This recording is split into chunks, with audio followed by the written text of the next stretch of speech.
Metabolismo de los carbohidratos. La mayoría de las reacciones químicas que suceden en las células suelen ser para conseguir energía de los alimentos. Por ejemplo, la energía es necesaria para las actividades musculares, secreción de las glándulas, síntesis de sustancias, absorción de nutrientes, etc. La consecuencia final del procesamiento glucídico por el tubo digestivo es la absorción de 3 monosacáridos, glucosa, galactosa y fructosa, que acceden al hígado a través de la circulación portal. El hígado es un órgano central en el control del metabolismo de los glúcidos, aclarando el 80% de los glúcidos absorbidos. En esta víscera tienen lugar varios procesos importantes. 1. Incorporación de la fructosa y la galactosa al metabolismo de la glucosa. 2. Utilización de la glucosa para diferentes actividades. Y 3. Síntesis de la glucosa. Incorporación de la galactosa y la fructosa al metabolismo de la glucosa. Estos procesos tienen lugar a través de la transformación enzimática de estos monosacáridos. Una vez que se ha producido la absorción en el tubo digestivo, la mayoría de la fructosa y casi toda la galactosa se convierten en el hígado en glucosa. Por tanto, hay poca fructosa y galactosa en sangre, es decir, casi todos los carbohidratos se convierten en glucosa. En las células hepáticas hay enzimas especiales que facilitan las transformaciones entre diferentes monosacáridos. La galactosa es inicialmente fosforilada a galactosa 1-fosfato mediante galactocinasa y posteriormente se transforma en glucosa 1-fosfato mediante galactosa 1-fosfato uridiltransferasa. La fructosa es fosforilada a fructosa 1-fosfato mediante la fructocinasa y posteriormente hidrolizada a gliceraldehído 3-fosfato mediante la fructosa 1-fosfato aldolasa. El gliceraldehído 3-fosfato puede convertirse de forma reversible en dihidroxiacetona, que se puede incorporar a la glucólisis. El 95% de los monosacáridos que se encuentran en la sangre están en forma de glucosa. Destino de la glucosa. Utilización. En el hígado, la glucosa puede seguir varias rutas metabólicas. Glucólisis, formando acetil-CoA en condiciones aerobias o lactato en anaerobiosis. La glucólisis o glicólisis es la vía metabólica encargada de oxidar la glucosa con la finalidad de obtener energía para la célula.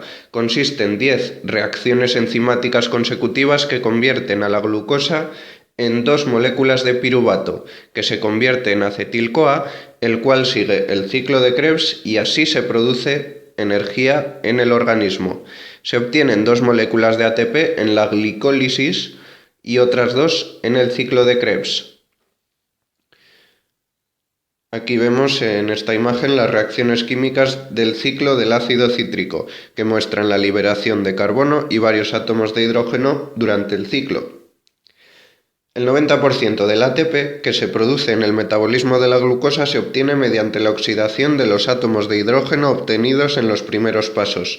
A este proceso de producción del ATP se le conoce como fosforilación oxidativa y todo este proceso se produce en la mitocondria. Resumen de la formación de ATP en la degradación de la glucosa. Calcularemos la cantidad de energía obtenida a partir de una molécula de glucosa. 1. Glucólisis. Se forman 4 moléculas de ATP, pero 2 se utilizan en el inicio del proceso. Luego, la ganancia neta es de 2 moléculas de ATP. 2. Cada vez que se da el ciclo de Krebs, se obtiene una única molécula de ATP, pero como por cada molécula de glucosa obtenemos 2 moléculas de ácido pirúvico y el ciclo se repite 2 veces, la ganancia es de 2 moléculas de ATP. 3. En la degradación total de la glucosa se liberan 24 átomos de hidrógeno. De estos 24 hidrógenos, 20 entran en la fosforilación oxidativa, y en este proceso por cada 2 átomos de hidrógeno se consiguen 3 moléculas de ATP. Por lo tanto, en total se consiguen 30 moléculas de ATP. En cuanto a los 4 átomos de hidrógeno restantes, la deshidrogenasa los libera en la fosforilación oxidativa y de aquí se obtienen 4 ATP+. Si sumamos todas las moléculas de ATP obtenidas en estos procesos, podemos decir que por cada molécula de glucosa se consiguen 38 moléculas de ATP. De esta manera podemos guardar 456.000 calorías en forma de ATP. El ATP toma parte en muchas reacciones químicas. Se conoce también como moneda energética, ya que se puede ganar y gastar una y otra vez. Glucogenogénesis. Sintetizando glucógeno de reserva. Todas las células del organismo son capaces de almacenar un poco de glucógeno, pero especialmente en las células hepáticas y musculares. La glucogénesis es la ruta anabólica por la que tiene lugar la síntesis de glucógeno. Shunt o ruta de las pentosas. También se obtiene en el ciclo de Krebs. Y esto es para la síntesis de NADPH, molécula esencial para la producción de ácidos grasos, esteroides y radicales libres de oxígeno, y para la formación de ribosa, imprescindible para la síntesis de ácidos nucleicos. Síntesis de lípidos, triacilglicéridos y colesterol. Síntesis del esqueleto hidrocarbonado de aminoácidos no esenciales. Vamos a pasar al tercer y último paso, síntesis de la glucosa. En el hígado puede producirse glucosa por 2 mecanismos principales, la glucogenólisis y la gluconeogénesis. La glucogenólisis se estimula en situaciones de estrés, adrenalina, glucagón. La gluconeogénesis o formación de nueva glucosa solo tiene lugar en 3 órganos, hígado, riñón y epitelio intestinal. Los sustratos a partir de los cuales se sintetiza glucosa son el lactato en los músculos, procedente de tejidos extrahepáticos, el esqueleto carbonado de los aminoácidos, principalmente alanina, procedente del músculo, y el glicerol. Se realiza cuando el depósito de carbohidratos en el organismo es inferior al normal. Entonces, en resumen, la glucogenólisis se escinde el glucógeno, o sea, se rompe el glucógeno para obtener glucosa, y en la gluconeogénesis se forma glucosa a partir de aminoácidos. El manejo de los glúcidos por otros tejidos es diferente. En el músculo esquelético no existen enzimas de la ruta de las pentosas. No existe glucosa 6-fosfatasa, por lo que no se libera glucosa, ni existe gluconeogénesis. En el músculo cardíaco predominan las isoenzimas LDH1 y LDH2, por lo que el piruvato se transforma preferencialmente en acetil-CoA y existe un depósito escaso de glucógeno. El sistema nervioso central requiere glucosa de forma continuada y posee poco glucógeno. La glucosa se metaboliza en un 95% por la glucólisis y el 5% por el shunt de las pentosas.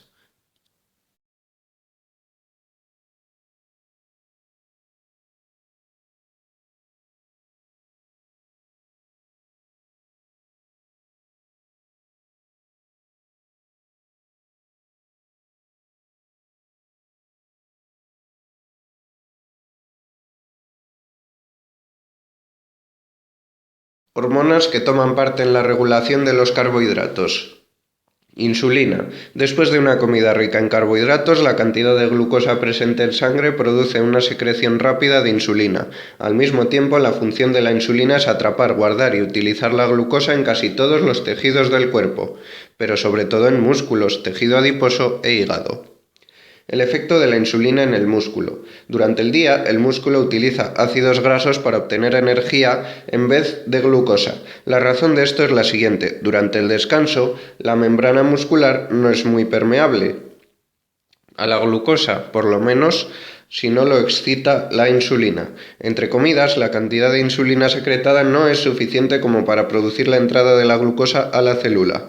Pero hay 2 situaciones en las que grandes cantidades de glucosa entran en las células musculares. Esfuerzo físico moderado y fuerte. En este caso, la membrana se convierte permeable a la glucosa aunque no haya insulina, mediante otros mecanismos. Después de la comida. En estos momentos la cantidad de glucosa en sangre es elevada y el páncreas secreta grandes cantidades de insulina a la sangre. Esta insulina produce un transporte rápido de glucosa a los músculos y por lo tanto en este caso el músculo utilizará la glucosa como fuente de energía en vez de ácidos grasos. Después de una comida, si los músculos no necesitan glucosa y llega glucosa a las células musculares, se almacenará en forma de glucógeno. Este glucógeno se podrá utilizar más tarde como fuente de energía. El efecto de la insulina en el hígado. El efecto más importante de la insulina en el hígado es el almacenamiento de la glucosa en forma de glucógeno. Entre comidas, cuando no hay alimentos y disminuye el nivel de glucosa en sangre, la secreción de insulina disminuye rápidamente y el glucógeno del hígado se convierte en glucosa para que la glucemia no disminuya demasiado. Por lo tanto, cuando los niveles de glucosa en sangre son elevados, el hígado lo almacena en forma de glucógeno y vuelve de nuevo a la sangre cuando los niveles disminuyen. En general, el 60% de la glucosa alimentaria se guarda en el hígado. Si la cantidad de glucosa que pueden almacenar los hepatocitos como glucógeno es demasiado elevado, la insulina induce la transformación de la glucosa sobrante en ácidos grasos. Luego, estos ácidos grasos en forma de triglicéridos viajan a través de la sangre en lipoproteínas de baja densidad, LDL, hasta llegar a los tejidos adiposos. La insulina inhibe además la gluconeogénesis porque disminuye la liberación de aminoácidos por el músculo y estos son necesarios para la gluconeogénesis. El efecto de la insulina en el encéfalo. El encéfalo es muy diferente a otros tejidos, ya que la insulina no produce casi efecto en él. Las células del encéfalo son muy permeables a la glucosa y pueden utilizarla sin necesidad de insulina. Por otra parte, tenemos que tener en cuenta que para estas células es muy difícil usar ácidos grasos como fuente de energía. Por esta razón, es muy importante mantener los niveles de glucemia en el encéfalo. Si los niveles de glucemia son bajos, se produce shock hipoglucémico, mareo, convulsiones y coma. Glucagón. Esta hormona es sintetizada y secretada por las células alfa del páncreas, cuando la concentración de glucosa en sangre disminuye. Su función principal es elevar los niveles de glucemia, efecto contrario al de la insulina. El efecto del glucagón en el metabolismo de la glucosa. Los efectos más importantes del glucagón en el metabolismo de la glucosa son los siguientes. Glucogenólisis. Degradación del glucógeno hepático. Aumento de la gluconeogénesis en el hígado. Aunque el glucógeno hepático esté agotado, el glucagón puede producir hiperglucemia. Uno de los efectos del glucagón es empujar a los hepatocitos a coger aminoácidos y estos aminoácidos se pueden convertir en glucosa mediante la gluconeogénesis. El factor más importante en la regulación de la secreción del glucagón es el nivel elevado de glucemia.